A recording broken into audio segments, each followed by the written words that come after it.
Жизнь воспитанниц пансиона действительно обособлена и закрыта. Попасть внутрь могут только женщины. Присутствие всех остальных – харам.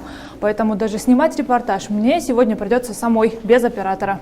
Даже если мужчин в медресе нет, девушки все равно ходят в хиджабах. Это, впрочем, им нисколько не мешает заниматься спортом. Физкультура – обязательный урок для всех воспитанниц. На заднем дворе девушки могут гулять в любое время, а вот выходить на улицу можно только с разрешения наставниц.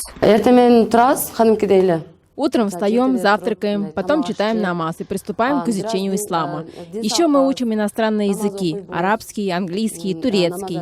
А свободное время проводим по-разному. Про то, что происходит в стране, ученицы узнают по телевизору. Телефоны и любые другие гаджеты здесь запрещены. Их хранят в специальном сейфе и выдают только на выходных. Очень большое внимание у нас уделяют нравственной стороне воспитания. Поэтому обычно мы не смотрим всякие сериалы. В основном смотрим новости. Девичьи радости здесь совсем другие. Шить красивую юбку или удачно приготовить обед. Идеальной мусульманской женой должна стать каждая, кто выйдет из этих стен. Я думаю, все это поможет мне стать хорошей женой, поможет правильно воспитать моих детей. Нас учат здесь тому, что обязательно пригодится потом.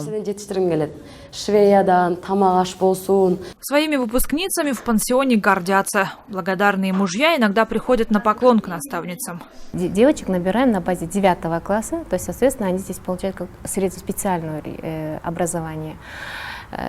Религия обучается, навыкам швеи и повара. Что говорят мужья, то что они хорошо готовят, что они покладистые, толерантные, терпеливые, то, что они какие-то на все проблемы, но проблемы всегда бывают, на многие проблемы так относятся с пониманием. Заполучить невесту из медресе часто пытаются и через сотрудников, но сватовством в пансионе не занимаются. Поэтому, по рассказам воспитанниц, в поисках женихов надевают платки даже те, кто далек от религии. Среди многих девушек это вошло в моду. Они покрывают голову, хотя в жизни не читали намаз и не имеют представления о том, что такое ислам. В нашем пансионе, конечно, таких учениц нет. Всего в пансионе учатся около 70 девочек, но совсем скоро медресе, похоже, не будет вмещать всех желающих. Поэтому учредители планируют построить еще одно такое учебное заведение.